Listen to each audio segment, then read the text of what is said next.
Gracias a la vida que me ha dado tanto, me dio dos luceros que cuando los abro perfecto distingo lo negro del blanco y en el alto cielo su fondo estrellado y en las multitudes del hombre. Hola, esto es Poetas Argentinos, que se emite por la radio de la Biblioteca del Congreso de la Nación. En este programa nos dedicamos a difundir a todos los poetas que de Jujuy a Tierra del Fuego habitan nuestro país, que es importantísimo, ¿no? La presencia de ellos, su voz, porque siempre tenemos los textos y uno los puede leer y siente, ¿no?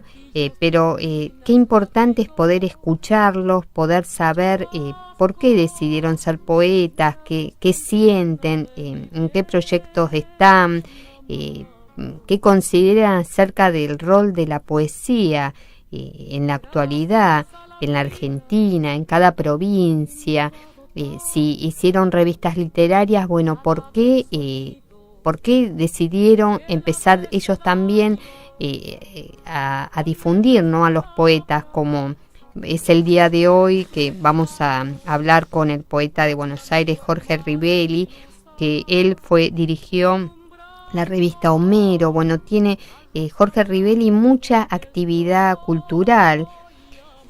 Estuvimos charlando con él y entre otras cosas nos dijo que él es como que lo contrario a lo normal de los poetas, que recién a los 40 años empezó a escribir. Y bueno, esas cosas son súper interesantes porque empezamos a conocernos, a saber cada motivo que lo llevó a ser poetas, ¿no? Nosotros a través de este programa estamos sacando la poesía a la calle, no queremos que sea de unos pocos, de un círculo cerrado que se dedica a como encapsularlo, ¿no? Todo lo contrario, una poesía abierta. Por eso, charlando con los creadores cada semana, nos empezamos a difundir, a descubrir cada mundo interno, ¿no? Que eso es lo importante. Así que en el programa de hoy, quien les habla, Claudia Inchil, junto a María Alejandra Figueroa, Camila Zúñigo Inchil en la producción y en la operación, Nico y Juan. Vamos a transitar este camino de lo que es poesía acá en Buenos Aires a través de Jorge Rivelli. También vamos a escuchar por Rafael Amor, El Espantapájaros, de Amor de Cuentos para no morir, de Hamlet Lima Quintana, y por Teresa Parodi, Pluma color verde, que también es de Cuentos para no morir, de Hamlet Lima Quintana. Es importantísimo difundir a nuestros creadores. Jorge Rivelli, poeta, editor, nació en Buenos Aires en 1954. Publicó Un tiempo para matar en 1991, Movimiento en fuga en 1992, Trompe Leolei en 1994, Hebra mojada, en colaboración con Alejandra Mendé en 1997, Matambre en 2004, Las calles terminan en los bares, que es tercer premio Fondo Nacional de las Artes en el 2005, fue incluido en las antologías Legado de Poetas, Poesía Social Argentina 1956-2006, Poetas y Putas en el 2008, y como ya dije, dirigió la revista de poesía Homero. Bueno, ahora vamos a escuchar un poema de Jorge Rivelli. Lo negro del blanco y en el alto cielo su fondo estrellado. De petróleo. Hola, amor. Estoy rodeado de fuego, con una temperatura que no baja de 50 grados. Creo que llegué al centro del infierno. no fue difícil. Sustancias químicas de bajo presupuesto, un poco de inestabilidad emocional y mucha voluntad. El poeta de hoy de Buenos Aires es Jorge Rivelli. Bueno, no pudo venir acá al estudio a charlar con nosotros porque él está en una librería todos los días, pero nos encontramos con él y charlamos acerca de todo lo que representa, ¿no?, la poesía en su vida, y nos fue contando todos los comienzos y cómo difunde a través de su blog a distintos poetas del país. Estoy acá con el poeta Jorge Rivelli, que es un poeta de Buenos Aires, nació en Vicente López. Hola Jorge, ¿cómo estás? Hola, ¿cómo te va, Claudia? Bien, bien, contento. Bueno, quiero que me cuentes todo desde que comenzaste hasta ahora. Primero tus actividades, ¿no?, culturales, todo lo que estás haciendo. Después vamos a hablar de tu obra. Bueno, no, o sea, sería lo no correcto, dirían los grandes poetas. No empecé a escribir a los 15, 20, 12, 13, sino que empecé a escribir a los 40 años, poesía. Anteriormente me dediqué a vivir, qué sé yo, tuve una gran, digamos, pasión, así como es la poesía ahora, por el ajedrez durante muchos años. Tuve la suerte, bueno, de ir de club en club, creciendo en categorías. Llegué a jugar en segunda categoría de ajedrez y en primera categoría de ajedrez postal en esa época, cuando no existía internet. Y después, bueno, con una serie de trabajos que alternaba con el ajedrez, pero digamos, la pasión la tuve siempre por la lectura, no por la escritura, y sobre todo leer mucha poesía. Y bueno, empecé a escribir, yo nací en el 54 y mi primer libro creo que es del 90, por ahí, que fue la década del mediados de los 80. Empecé a interesarme por la escritura, ¿no?, de poesía, pero lo que más me interesaba era la lectura. ¿Y qué fue lo que te llevó a decir, bueno, empiezo a escribir?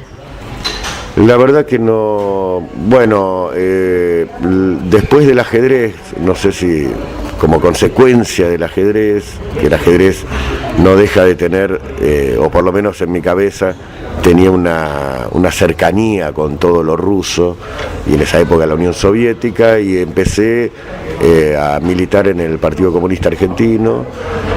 Eso me llevó a muchas lecturas, a hacer diferentes grados de preparación para el partido, y bueno, y me conecté con poetas que eran del partido, y bueno, y eso me llamó mucho la atención. Al principio pensaba en esa lírica, ¿no?, de esos poetas como Mayakovsky, como, no sé, Pasternak, Pasternak no era poeta, bueno, Mayakovsky, Khlebnikov, que lo leí bastante, todos esos poetas rusos y esa declamación que tenía. Yo pensé que eso me llevó a la poesía, o me acercó a la poesía, que era una poesía en un principio de la que escribía, era en ese sentido lírica. Después con el tiempo mi lectura fue otra, yo creo, en esos puntos extremos, ¿no?, de comparación para la escritura. Me llevó eso a escribir, pero el pensamiento poético me cambió. Y bueno, decís que te dedicabas al ajedrez, ¿no? ¿Y cómo relacionás el ajedrez con la poesía en tu estilo, ¿no? Los ejes del ajedrez, ¿cómo los llevas a tu poética? No lo llevo a la poesía. Lo que me dio el ajedrez es más ordenarme quizás en el trabajo poético, no en la finalidad de mi poema. Es decir, no le encuentro una relación. Lo que sí que soy muy obsesivo con el tema de cómo sentarme a escribir con tal cosa, tal otra, programarlo. Ahora, lo que viene en el contenido no está muy relacionado con el ajedrez. Yo lo veo desde otro punto de vista. Yo siempre decía que fue un cambio que yo hice a partir creo que los primeros poemas que escribí, que edité en el año 2000, ¿no?, que ahí hubo una ruptura, ¿no? Cuando yo empecé a ver que, o por lo menos cuando uno vive como escribe, o sea, la vivencia tenía que ser transmitida a través del papel de alguna manera.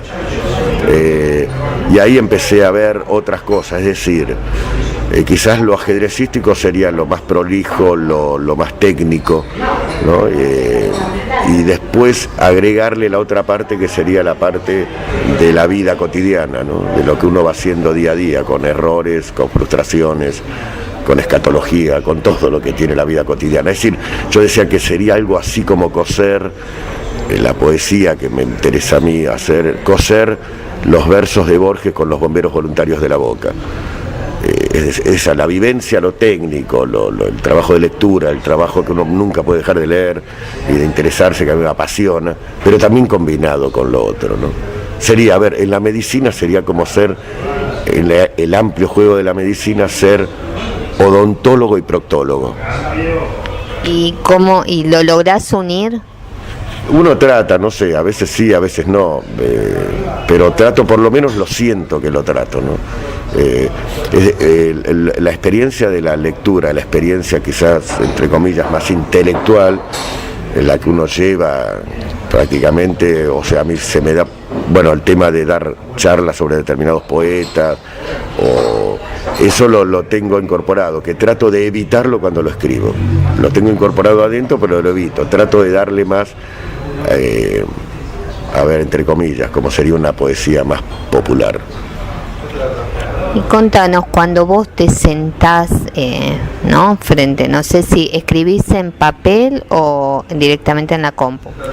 Escribí mucho tiempo en papel, lo que pasa que soy extremadamente prolijo. Esto no lo van a ver, pero sí lo vas a ver vos, cómo escribo, a pesar de que me gusta mucho tomar, no escribo tomado, pero soy un exagerado escribiendo. O sea, soy muy...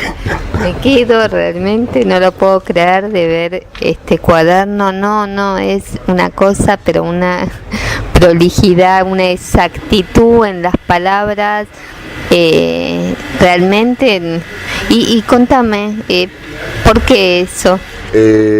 Porque siempre tuve la idea, y creo que en el poema lo dije, ¿no? Yo siempre ando con este bolso y llevo adentro el cuaderno.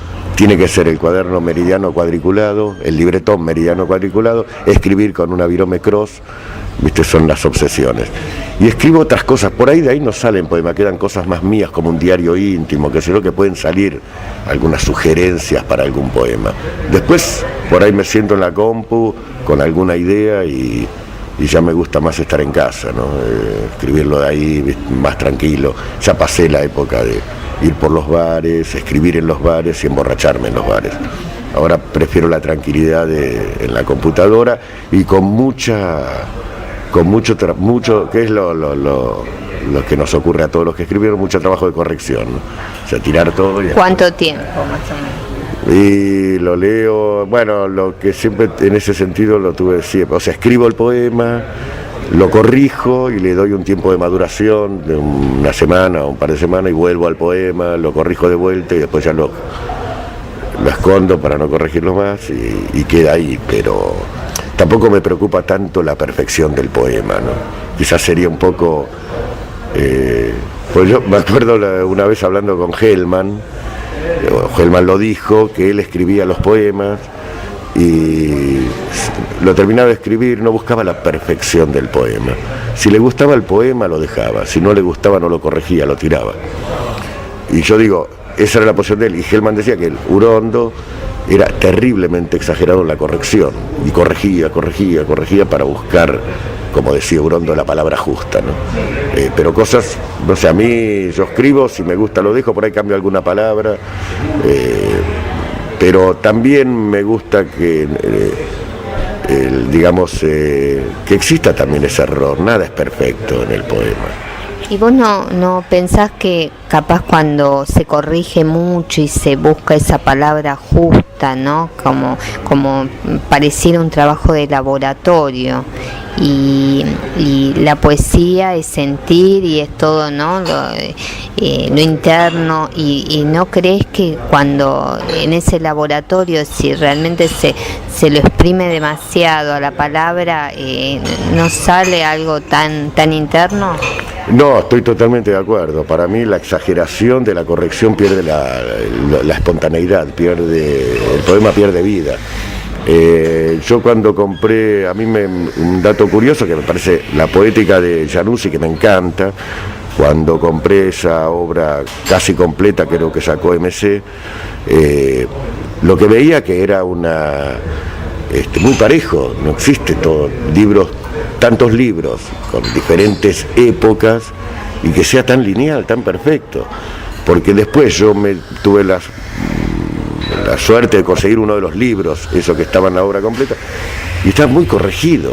Sí, el libro quedó espectacular, la obra completa, pero perdió el espíritu de la poesía.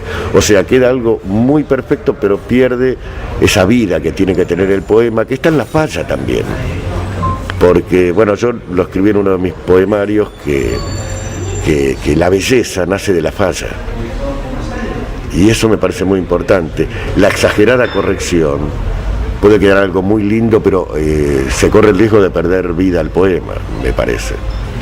¿Y qué opinas sobre lo que representa, ¿no?, la poesía culta? Porque a veces me pasa charlando con poetas, así en entrevistas, me han hecho alusión de la poesía culta, también relacionado con el tema de la corrección, ¿no? ¿Vos qué opinas respecto a eso? Yo respeto todo, porque yo creo que cada uno va escribiendo, desarrollando su poesía de acuerdo a lo que es. Y yo respeto muchos los de la poesía culta, no la leo también, pero bueno, me inclino más a eso de que el viejo tema de Lautréamont, la poesía escrita por todos, ¿no? Y que se entienda por todos. A mí me gusta más que llegue a la gente. Yo tuve experiencias, lo del oculto me parece muy interesante, hay cosas buenas y cosas malas, como toda la poesía, o que me gustan y no me gustan, pero me parece que termina siendo un trabajo muy cerrado. Es decir, para ciertos grupos, que no está mal, porque también es esa la búsqueda, ¿no? El poeta culto sabe que no lo van a leer tantos, pero le interesa eso que está escribiendo. Y a mí me parece que si está la honestidad en la escritura de todo eso, y que el poeta que lo escribe es eso, me parece perfecto. No es lo que me sale a mí. A mí uno de los grandes orgullos que tengo de mi poética es que uno de mis libros, que se llama Matambre, yo fui a leer, me invitaron al Festival de Poesía de Junín, y había un grupo de chicos que les gustó, no tenía el libro, estaban los papeles, y pasaron un par de años, yo estaba trabajando en un stand de la Feria del Libro, y vienen todo un grupo de chicos de Junín, y ahí me comentan que tenían una murga y que le pusieron música a algunos poemas míos para la murga. Y a mí me pareció un orgullo, pero maravilloso, ¿no? Que lo que yo escribí se entendió, que los chicos lo entendieron, si no, no lo iban a utilizar para eso. Y yo creo que ese también es lo culto queda más cerrado, muy respetuoso de mi lado, con la poesía culta o la poesía clásica también, pero no es lo que me gusta a mí. Y decime vos, recién comentabas que ya no escribías en bares, ¿no? Y decime a ver cuál es la diferencia en vos, ¿no? Esa diferencia propia de escribir en los bares y ahora no, ya escribir vos con tu compu o tu cuaderno en tu casa. Lo que pasa es que creo que queda todo una inercia, ¿no?, de los bares. De hecho, el libro mío, escribí Matambre, y después escribí el otro libro, se llama Las calles terminan en los bares, y ese también prácticamente escribí mucho en los bares, y queda la inercia. Yo, por más que me sienta a escribir en la computadora, mi entorno puede ser el bar, me parece que es así. Es más, me sirvo a veces un vino como para darle más emotividad y darle el lugar de pertenencia al bar. Pero para mí no hay mucha diferencia. También cambió mucho los bares, ¿no? Yo creo que quizás dejé de escribir en los bares porque no se puede fumar. Es posible, pero yo lo veo que no hay mucha diferencia. Lo que siento adentro es esa inercia y esa vida permanente de lo que pasa cotidianamente, de lo que hablaba, ¿no? Los bomberos voluntarios de La Boca, o qué es eso, la gente en la calle, la ciudad, me encanta, soy un tipo de ciudad, pero bueno, en casa lo puedo escribir fumando tranquilamente, ¿no? Con café o vino, pero digo, me siento mejor hoy que en el bar. Hace un rato hablaste de un poema, ¿no? Lo leíste, y contanos bien en qué se basa el poema y por qué lo escribí. Sí, lo presento el 30 de mayo, el viernes 30, ahí en nuestra librería Netochka, Vicente López, Arenales 1801, pasando el chivo, y ese lo escribí, se llama Baila Baco Baila, que tenía un título anterior que se llamaba El vidrio de los ojos muertos, pero no me parecía que tenía que ver conmigo ese título. El libro está basado en todas las bebidas, es decir, se exprime y sale alcohol del libro. Y lo que hice fue un trabajo, no es un solo poema con diferentes climas, y intercalo, sacado adrede de Wikipedia, con todos los errores de Wikipedia, cómo se hacen determinadas bebidas, por ejemplo el gin, la ginebra, vodka, bueno, una serie de bebidas, el blender, bueno, todo eso está alternado. Y al final está alternado con algunos versos de diferentes poetas que hablaron del alcohol. Y bueno, fue una experiencia, me gustó cómo quedó, lo laburé mucho y ahora lo sacamos. Y sobre este libro que vas a sacar, ¿cuántos poemas? Y contame acerca del libro. De este mismo no, es un solo poema y es un libro de chiquito, chiquito de tamaño, de 12 por 18, tiene 88 páginas, pero no está dividido en poemas, son temáticas, la temática es el alcohol, pero dentro de diferentes climas, ¿no? ¿Y por qué se te ocurrió escribir sobre eso? Porque es como para darle un final, porque tuve muchos años que siempre estaba en la relación de la poesía y del alcohol, ¿no? Y nunca me animé, sí, escribí, pero escribía poemas, y esto se me ocurrió, empezó con el tema de esto de Wikipedia, ¿no? Para hacer algo diferente. Entonces empecé a mirar cómo se hacían las bebidas. Y la verdad que tiene miles de errores o sea, de tipeo, no sé, de sintaxis, como lo de Wikipedia, que me encantó que sea así. Y a eso le fui agregando lo mío, lo que yo sentía y lo que es, qué sé yo viví mucho tiempo 5 o 6 años, 7 años en el Gran Buenos Aires, en la zona de Pilar, y andaba en bicicleta vendiendo una revista que sacaba yo. ¿Cómo se llamaba la revista? Sacamos 2 revistas con mi mujer, estábamos los dos.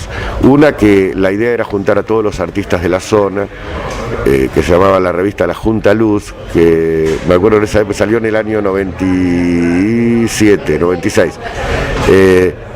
La revista le mandamos una carta a Hellman, que estaba en México, para pedirle permiso para utilizar el nombre de su poemario, que es una oda a las Madres de Plaza de Mayo, que se llama La Junta Luz. La idea de La Junta Luz era juntar las diferentes voces artísticas que había en la zona. Y bueno, Hellman me respondió de una manera, escrito a máquina, maravillosa.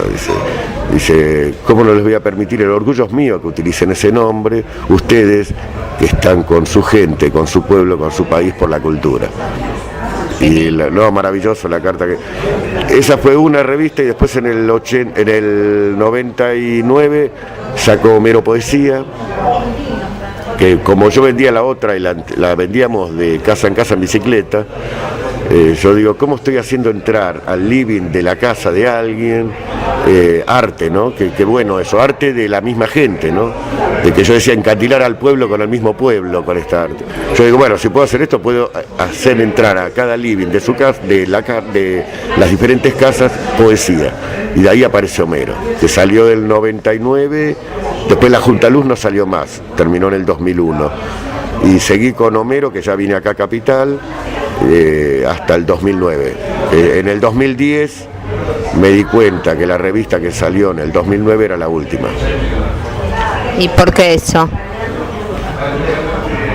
Éramos un grupo maravilloso de la revista Homero, y en marzo del 2010 el gran amigo Daniel Grad, que hacía un ciclo de poesía en el Bukowski Bar, quería arrancar el 2010 en marzo con una lectura de Homero, de los integrantes de Homero. Y bueno, uno de los integrantes, que era el corrector, editor y corrector y poeta, Matías Bernengo, se había mudado de Capital a San Luis. Entonces le mandé un mail y le dije, che, venite. Me dice, sí, voy a ir para Buenos Aires. Le digo, mirá, no me acuerdo de las fechas, creo que en abril teníamos que leer. Y el 29 de marzo se mata en un accidente, Matías. Y bueno, eso fue un golpe fuerte. Y después, al poco tiempo, uno de los pilares de la revista, como Javier Aduriz, lo operan de la cabeza, tiene cáncer y muere en abril del 2011. Y bueno, ahí ya, el 2009 salió la revista, el golpe de lo de Matías, las pocas ganas de sacarla en el 2010 algún número, y la enfermedad que aparece a mediados del 2010 de Javier, ya con eso ya dije, bueno, el 2009 fue la última revista. Ahora vamos a escuchar El espantapájaros de Rafael Amor. Esto es de Cuentos para no morir de Hamlet Lima Quintana.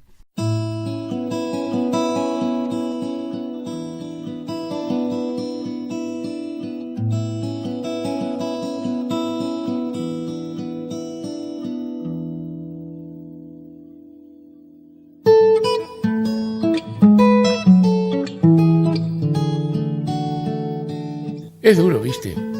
Muy duro. Pero no importaba entonces. Por eso aquel hombre trabajaba su campo. Trabajaba y trabajaba. Pero tenía un problema, porque después de sembrado el campo, venían los pájaros y le comían las semillas. El hombre encontró por fin la solución del problema. Tomó una vieja camisa que tenía todos los sudores de su trabajo, unos pantalones raídos que tenían todos los movimientos de sus piernas, un sombrero que tenía todos los vientos y los soles cotidianos, y un par de zapatos que tenían recuerdos de todos los caminos. Rellenó todo eso con la paja del último trigo cosechado y armó un hermoso espantapájaros que plantó, como si fuera un árbol, en el medio del campo sembrado. Los pájaros entonces se quedaban respetuosamente a la orilla del campo, porque el espantapájaros era una obra del hombre y le temían. Las cosas venían bien. Trabajo fuerte, agotador, pero sin pérdidas de semilla. Sucedió que, sin embargo, hubo un pájaro que no sintió temor y entró al campo. Y no sintió temor por la simple razón de que no come semillas. Es el picaflor que, para alimentarse, no necesita más que desarrollar su danza sobre una flor. El picaflor llegó y, desafiante, desarrolló esa danza alrededor del espantapájaros. Así observó que la camisa tenía un agujero en el costado izquierdo del pecho. Entonces, en ese lugar, hizo un nido y puso un huevo. Después se fue sin regreso. El huevo recibió el calor de los soles de la siembra y, pasados los 3 días y las 3 noches necesarias para el milagro, el huevo estalló. Pero no nació otro picaflor que desarrollara su danza sobre una flor. Nació un corazón que hacía tic-tac como una danza sobre una flor. El espantapájaros vivió entonces con el corazón que le dejara el picaflor y comenzó su drama. Los pájaros ya no le temían porque tenía corazón de pájaro. El espantapájaros sufría porque era incapaz de ahuyentarlos. Imposible, ¿cómo hacerlo si los amaba como solamente puede amarlos un corazón de pájaro? Y lloraba por las noches su fracaso como espantapájaros. Pero un día el hombre, que venía de sembrar un rincón del campo, al pasar junto al espantapájaros lo salpicó con su sudor. El sudor del hombre penetró a través de la camisa, recorrió la paja del último trigo cosechado y se alojó en el corazón del espantapájaros. Así completó su vida, con corazón de pájaro y sangre del trabajo del hombre. Y comprendió que el trabajo del hombre merecía respeto. Y, al fin, solucionó el problema como únicamente solucionan los problemas los justos. Se compró un campo vecino y lo sembró para que comieran los pájaros. Por eso es que los picaflores, si uno los mira bien, sonríen cada vez que pasan junto a un espantapájaros.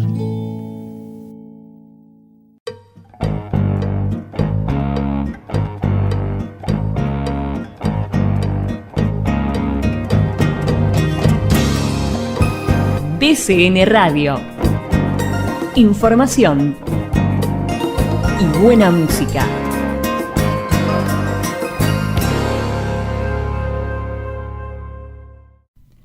La Biblioteca del Congreso de la Nación se creó el 23 de agosto del año 1859, a partir de la Ley 212.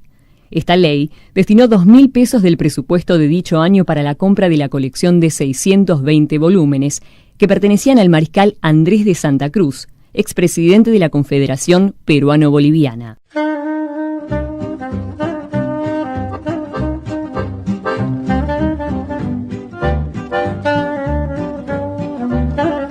Acordate que todos los miércoles a las 21 horas podés escuchar Teatro Vivo, un programa hecho por el Grupo de Teatro de la Asociación del Personal Legislativo acá, por BCN Radio, la radio de la Biblioteca del Congreso de la Nación.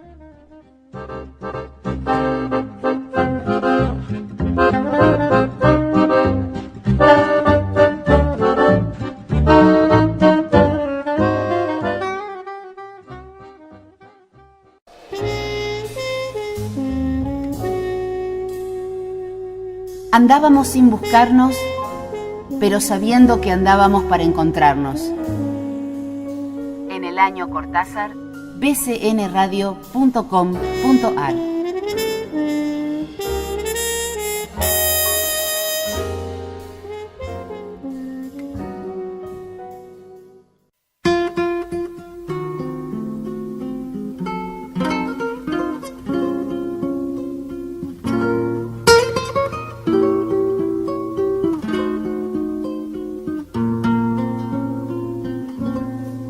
Gracias a la vida. Estás escuchando el programa Poetas Argentinos por la radio de la biblioteca. Ahora vamos a escuchar el segundo poema de Jorge Rivelli, un poeta bonaerense que está haciendo muchas cosas, aparte de escribir, ¿no? Sus propias creaciones, difunde a muchos poetas.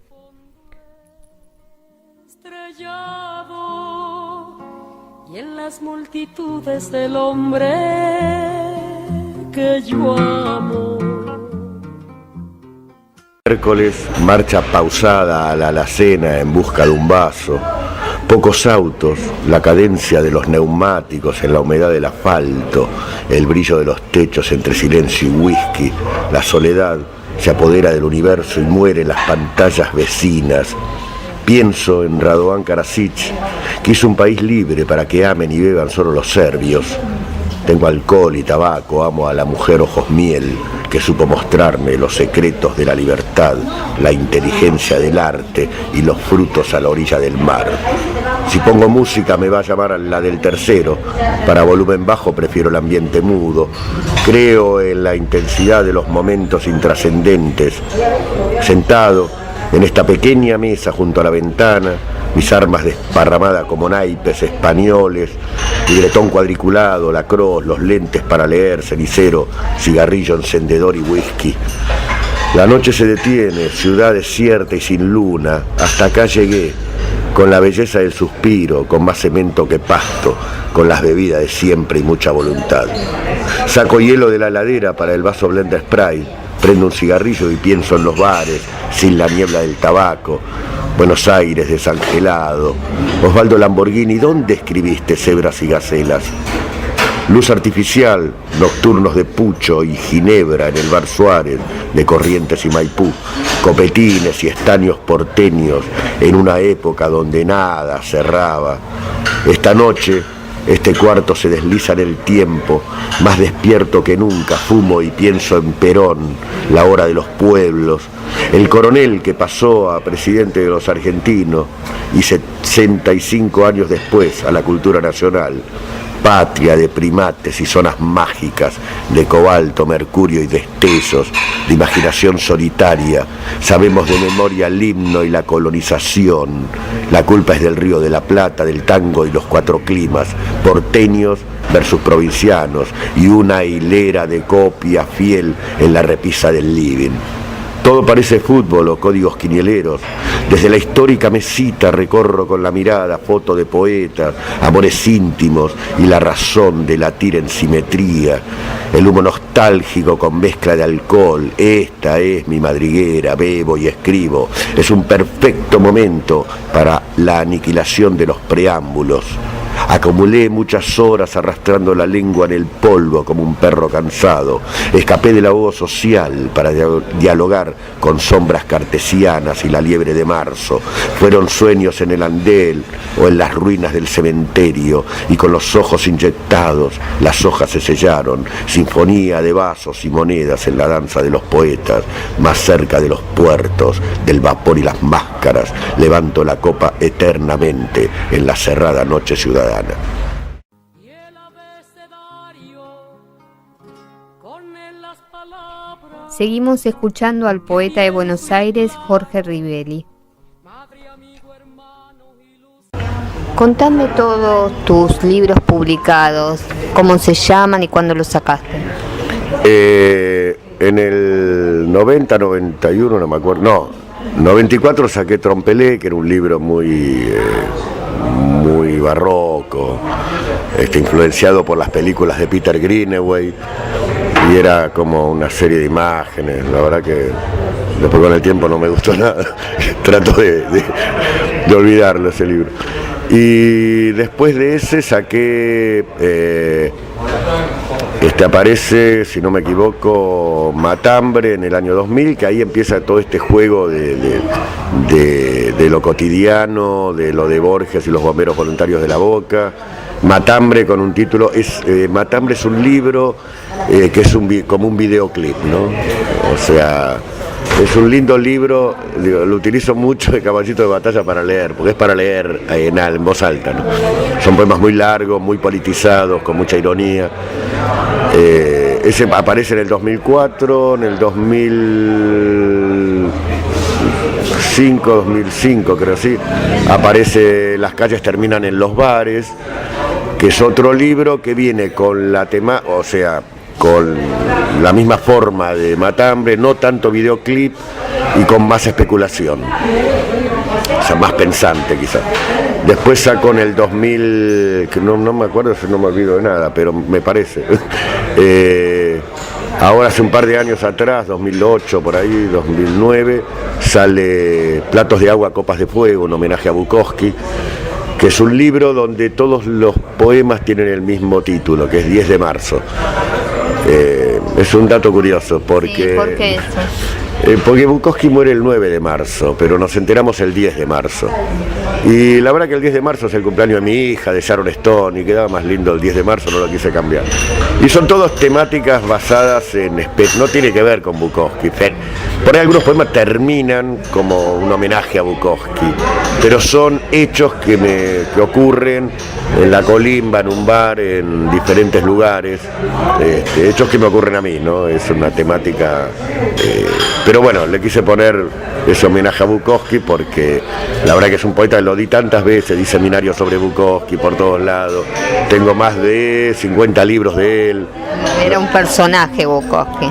Era más un personaje, claro, la vida de él, que mi poética, lo único que se puede arrimar a Bukowski puede ser el reflejo del alcohol, pero no en la forma, ¿no? Quizás tengo otra forma, lo mío es más porteño, más quizás tanguero, dicen algunos. Y después saqué otro libro, ahora, Baila Baco Baila, ese que comentamos recién, y para fin de año saco otro que se llama Manhattan Gandhi. Que también... Porque contame de ese, ¿por qué ese título? Por Mahatma Gandhi, pero quería hacer la ciudad Manhattan, y lo de Gandhi es esto que hablamos de, no sé si tan así, ¿no? De odontólogo y proctólogo, de Borges y los bomberos voluntarios de la Boca, es decir, el símbolo de la paz y la pureza de Gandhi por un lado, y el infierno de una ciudad como Manhattan, ¿no? Esa contraposición, que la temática es quizás es una vuelta de tuerca a lo que había escrito con Las calles terminan en los bares. Me parece que es sí, sigue lo mismo, pero con más, o sea, hay más especulación. O sea, voy eliminando un poquito el videoclip que empezó en Matambre. y siempre hablando de lo cotidiano, ¿no? Y aparte en carpeta tengo otro libro que se viene de hace rato, porque me piden el Matambre y las calles, me los piden mucha gente, y bueno, se acabaron. No, tampoco los vendí todos, muchos los cambié por botellas de whisky o esas cosas que hace uno en la locura.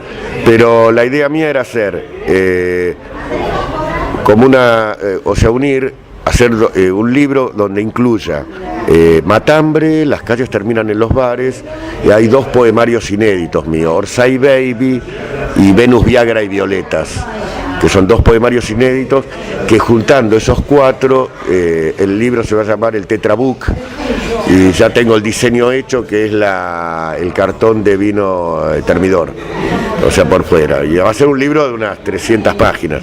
¿Y eso cuándo lo pensás sacar? Pienso hacerlo para el año que viene, pero bueno, lo que pasa es que hay que juntar una moneda para todo eso. ¿Y cómo publicas? Yo los Matambre lo publiqué por una editorial de mi amigo Moore, que me la presentó Esteban Moore. Las calles terminan en los bares, porque hay que pagarlo los libros, no hay nadie publica de otra manera, menos la poesía. Las calles tuve la suerte de haber ganado el premio del Fondo Nacional de las Artes, o sea que también lo publiqué por esta editorial que es Papel Tinta, y después armé una pequeña editorial con un amigo, que era después que se termina la revista Homero, saqué Homero Libros y ahí edité el de Bukowski. Y Baila Baco Baila es una editorial que armé con Alejandra Mendé, que es mi mujer, que ella es narradora. Armamos una editorial que se llama La Porteña, y donde le pusimos, sacamos ya 4 o 5 libros, un libro de cuentos, 2, 3 libros de poemas. Y en un momento lo que hacemos con la editorial es armar colecciones. Y yo saqué Baila Baco Baila y Manhattan Gandhi, que va a salir ahora, por la colección Acento Urbano, que es la colección de poesía. La colección de narrativa que sacó Alejandra Mendé, Letras Cardinales, y ahora va a sacar otro más. La colección se llama Papeles de Pensión. Y después estamos en un trabajo para armar una colección de ensayos, que tenemos uno de gente que estuvo en Homero, ¿no? De Daniel Fara sobre Vallejos, y la colección se llama Quinta Esquina. Y estamos tratando, bueno, de esa manera poder publicar. ¿Y cómo hacen con el tema de la distribución? Bueno, eso es todo un tema, porque es muy difícil. Uno lleva los libros, sobre todo de poesía, a cualquier librería, y si lo aceptan quedan escondidos. El que viene tiene que preguntar por ese libro. Nosotros, yo como te contaba Claudia, a partir de enero estoy en una librería en Vicente López, que te comenté, y lo que queremos hacer hincapié y darle una identidad a la librería es que vamos a difundir los libros inéditos en otras librerías. Lo que estamos trabajando con libros de poesía, a todo el mundo que edita, que lo traiga a la librería, porque van a estar expuestos esos libros, se van a ver. La librería es chiquita, pero bueno, vamos a ir cambiando, pero los libros se van a difundir y darle esa identidad, ¿no? La librería de poesía. Claro, eso está súper interesante, porque con el tema de los libros pasa que uno publica y va por todas las librerías acá, por Corrientes, y empieza a hablar con los libreros, y que dicen que solo aceptan por distribuidora. Claro. No, porque antes aceptaban libros en consignación y ahora no aceptan libros de poesía. No, a mí me pasó hace muchos años con Homero, con la revista, que la quise llevar a las librerías y me pedían monotributo, me pedían todo. Y aparte las pocas librerías que me lo aceptaban, pasaba al otro día y desapareció la revista. No la tenían. Y sí, no aceptan, y aparte si lo aceptan va a estar en un tumulto de libros de poesía que nunca nadie lo ve, salvo que uno le diga: ¿querés mi libro? Andá a comprarlo a tal librería, pero preguntale al librero, hablale de mí, decile que me llamo tal, y lo va a buscar. Pero no, es imposible. A mí me pasó ahora en la Feria del Libro, charlando con muchos lugares, ¿no? Ponerle 2 lugares eran de Corrientes, y me decía el vendedor que cuando le pedí por poesía, ¿no?, por este programa que difunde poetas, y estoy buscando a poetas de todo el país, Bueno, lo que me ofrecían era Federico García Lorca, Gelman, los mismos de siempre. Y dice, uno de ellos me dijo, no, la gente no entra a comprar un libro de poesía, no piden poesía. Entonces, te pregunto, como poeta, bueno, editor también, ¿qué pasa con ese tema? ¿Cómo revertir eso? Yo creo que la suerte que sigue siendo un producto de culto de alguna manera, ¿no? No se mercantilizó la poesía ni el libro de poesía. En la Feria del Libro estaba el stand, que es maravilloso, que lo atiende Dafne, el stand de poesía, que me dijo que se vendía. O sea, la gente sabe a dónde ir. Es decir, salvo que, o sea, generalmente son los poetas que se compran entre ellos, ¿no? Pero bueno, por lo menos ahí se vendía. Yo creo que es así, va a ser así, y a mí me parece que de alguna manera está bien que sea así. Pero ¿no sentís que eso, con estas cosas, ¿no? Los poetas también quedan aislados de la sociedad? No, yo creo que están más pegados a la sociedad que los narradores, porque es lo cotidiano. De hecho, hoy por hoy, o yo lo que estoy notando, que cada vez hay más ciclos de lectura de poesía, hay más festivales de poesía, y que juntan, no sé, bueno, no importa la cantidad de gente, pero se van conociendo, o sea, uno se va conociendo como poeta, el narrador no lo ve. Lo que no llega es el libro posiblemente, y se va a vender entre los círculos que concurren a escuchar poesía. A mí me parece que está bien que sea así. La poesía son libros pequeños, no hay libros grandes como hay en Estados Unidos. Un libro de poesía por ahí son 300 páginas, son monumentales. Nosotros acá, las características nuestras son libros chicos, entre 70 y 100 páginas, como mucho. Y bueno, y esos libros tienen esa distribución. Yo cuando los 5 años que estuve en la Feria del Libro, en un stand de ciencia ficción, y yo tenía un espacio chiquitito, me daba este amigo para vender lo mío, que era la revista, y después los libros míos. Y bueno, como yo no cobraba, o sea, el único ingreso que tenía en la Feria del Libro por lo que vendía, entonces me mataba. Yo sabía que fijo en los 20 días vendía 200 revistas, y los libros los trataba de vender como sea, y vendí 100 libros, de las maneras, de las ocurrencias, Claudia, o sea, las cosas que pude llegar a hacer ahí era nada más que por el ritmo que me llevaba la venta en la feria, ¿no? Fue muy divertido. En un momento hay una mujer mirando el libro mío Matambre, que salió en el 2004, y yo le pregunto a la mujer, y digo, le dije a la mujer, digo, este poeta murió el año pasado, y el libro Matambre fue prohibido en Anillaco en la época de Menem, y lo prendían fuego en una plaza. Lo más lindo que el libro del 2004, la mujer cerró el libro, miró el título. Sí, me acuerdo, me dijo la mujer, cuando leyó el nombre, y me lo compró. Pero bueno, es ese trabajo de la venta del libro, que es otra cosa, ¿no? Como decía Girondo, el libro se tiene que construir como un reloj y se tiene que vender como un salamín. Y me parece que, o un salame, o queso, pan y queso, lo que sea, pero venderlo, hay que sacarlo. Que son dos cosas totalmente diferentes, que nunca está, es muy raro que coincida un poeta que que escriba poesía y que sea un buen vendedor, ¿no? Es que mayormente no. Y uno, vos sabés bien, Claudia, que termina en línea general regalando sus libros, la mayoría. Y eso, que es así, ¿no? Que se termina regalando.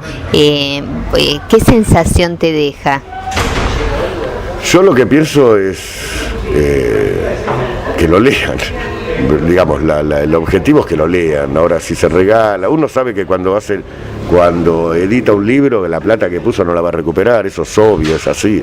Uno está pagando para que lo lean impreso. Creo que Augusto Monterroso decía,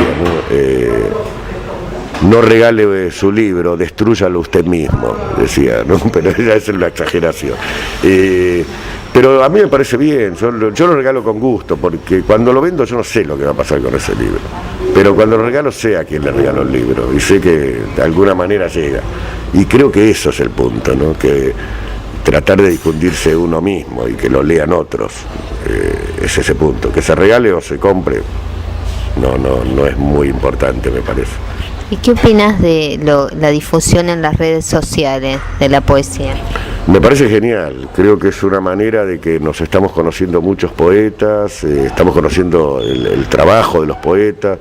Yo creo que es, al margen de lo de las redes sociales, lo de los blogs, es decir, está esa posibilidad de poder difundir, no como antes con revistas o libros, sino de poder difundirlo de una manera gratuita.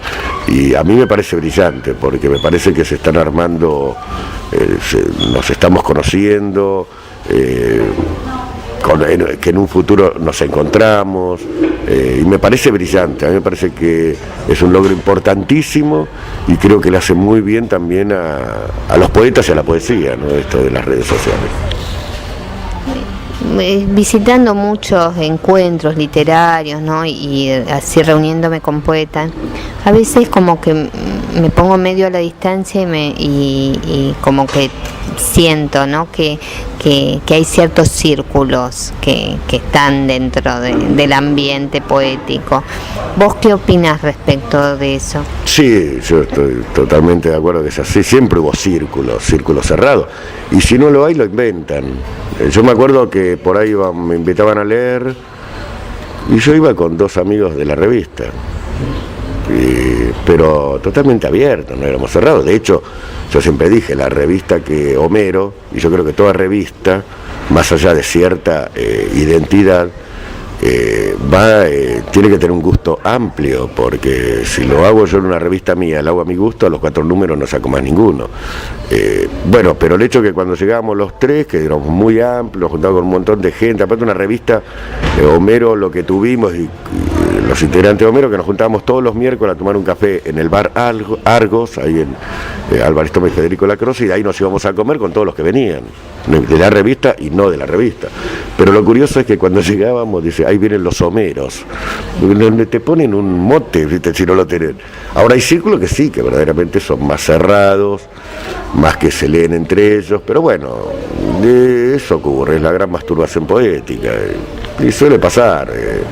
Qué sé, a mí no me tienen sin mucho cuidado. Pero bueno, analizando, ¿no? Estos círculos de los que hablas y los que yo vi,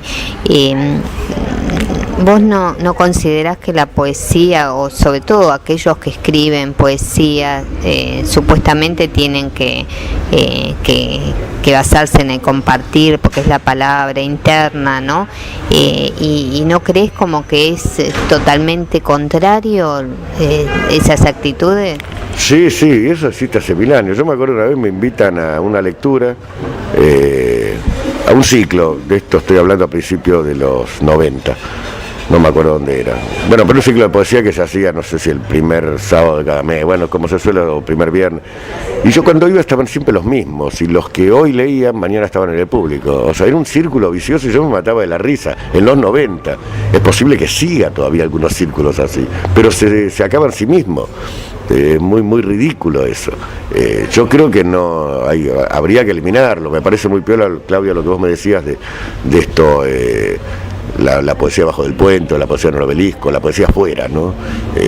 Nosotros tuvimos la experiencia, o yo la tuve ahí en Corrientes, Uruguay, en el kiosco de Eloísa Cartonera, de leer con megáfono.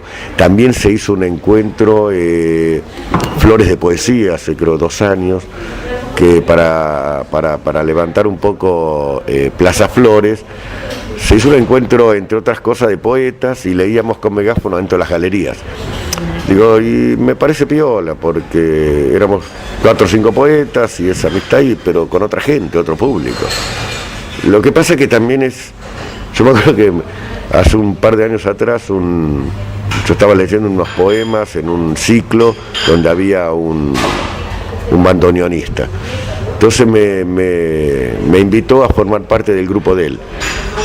Y fuimos en un grupo de tango, y yo leía poemas. Nunca nos juntamos para ensayar, o sea que salió algo bastante horroroso, pero era muy ridículo, porque cuando yo leía, la gente que fue a ese lugar iba a escuchar a los tangueros, no a escuchar poemas que leía. Y cuando leía era lo mismo que no leyera, ¿no? Pero Pasa eso. Yo pensé que me iban... Hablaban, No, me presentaban, dicen, bueno, vamos a tocar, y entre canción y canción leí unos poemas Rivelli. Y lo leía, y si no lo leía era lo mismo, no modificaban nada. Pero bueno, eso, yo digo, todas esas cosas. A mí me pasó presentando mi libro Matambre en la Biblioteca Popular de Mar del Tuyú. Me invitan a presentarlo allá. Y yo hice una lectura, leí, qué sé yo, y con mis poemas son bastante cómicos, el 90% de la gente se ríe. Y ahí era como el mar en invierno, era todo el público, era una meseta. Pero ni una pregunta, ni un sonido, creo que no respiraban. Fue una cosa, pero más bárbara. Esas experiencias a mí me gustan. Bueno, y con esa experiencia, vos en ese momento, ¿qué sentías?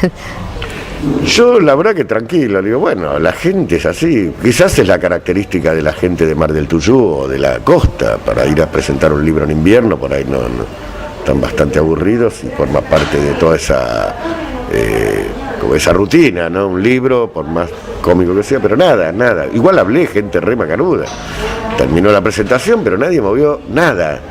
Creo que tampoco aplaudieron nada al final, pero me quedé charlando, buena gente, pero bueno. Son experiencias que... Sí, no, a mí sí, porque esas experiencias, las que tengo son así, o de una energía terrible, o esto bastante apagado. Yo me acuerdo que en el 2003, cuando voy a leer que era maravilloso el Festival de Poesía de Rosario, que en el Bernardino Rivadavia, que había como 300 personas, éramos 5 o 6 que leíamos. Yo no tenía ningún libro. Y bueno, una mesa, todos sentados, micrófono. Entonces yo lucro mucho con la polenta de la voz.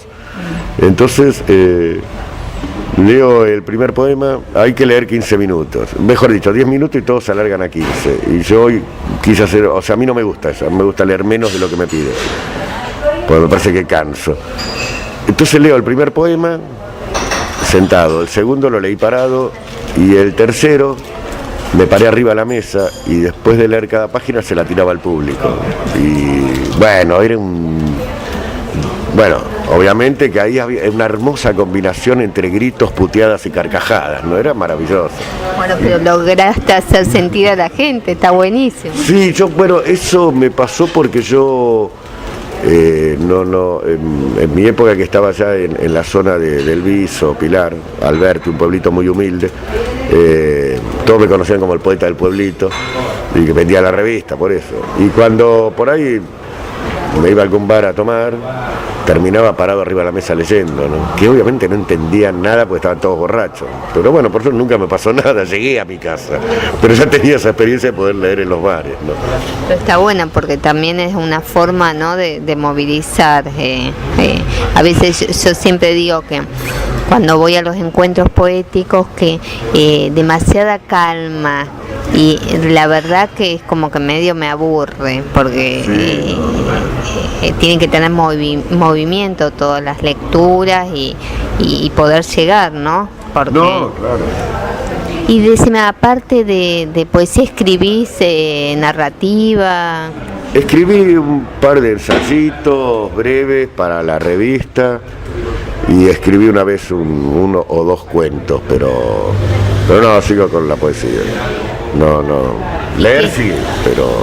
¿Y qué poetas te gustan, así como para que nuestros oyentes puedan leer?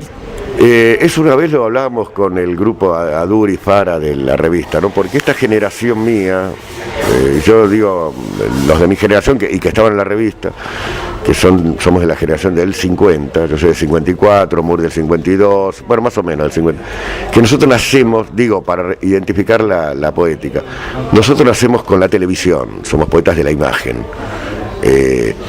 Y en ese sentido, tarde o temprano uno llega, porque al principio, bueno, como te contaba lo de la lírica, todo muy barroco, pero termina uno mostrando y reflejando lo de la imagen.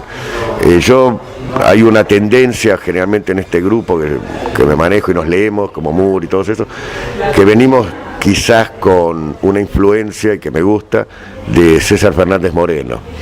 Y después de César, en ese amplio abanico de poetas en ese estilo.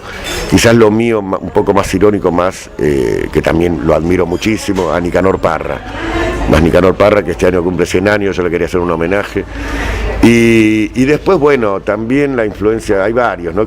Y que me gusta, Osvaldo Lamborghini, más que Leónidas. Leónidas también me gusta, pero Osvaldo me pareció que cuando descubrí esa poética es maravilloso, ¿no? Y son tipos, bueno, lo de Bukowski, obviamente, que lo tengo como, no sé si tanto, yo siempre, como di muchas veces seminarios de Bukowski, y que vienen muchos pibes, atrae a los pibes Bukowski, y quizás lo atrae por ese último beatnik y primer punk dentro de la literatura, pero yo lo que hice siempre hincapié de Bukowski, me gustó, es su capacidad de trabajo. Es una máquina escribiendo, y yo creo que hay que rescatar eso, ¿no? Porque como decía César Fernández Moreno, con un poema no se acaba, el poeta tiene que escribir todos los días, no un solo poema, es un trabajo pero cotidiano, no solamente cuando me inspiro.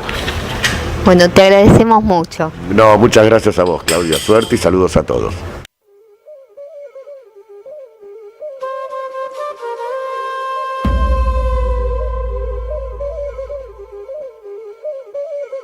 Descubrí el interior del país en BCN Radio.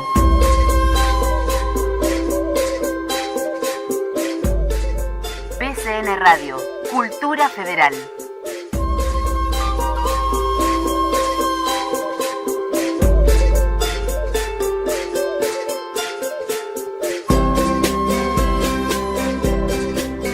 En el programa de hoy nos dedicamos a Buenos Aires, estuvimos escuchando al poeta Jorge Rivelli.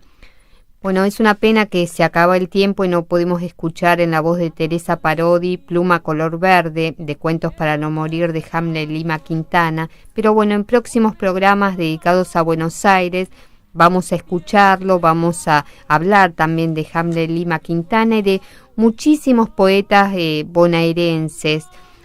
Como siempre, poesía de todos y para todos. Nos encontramos la próxima semana. Chau, chau, chau, chau, chau.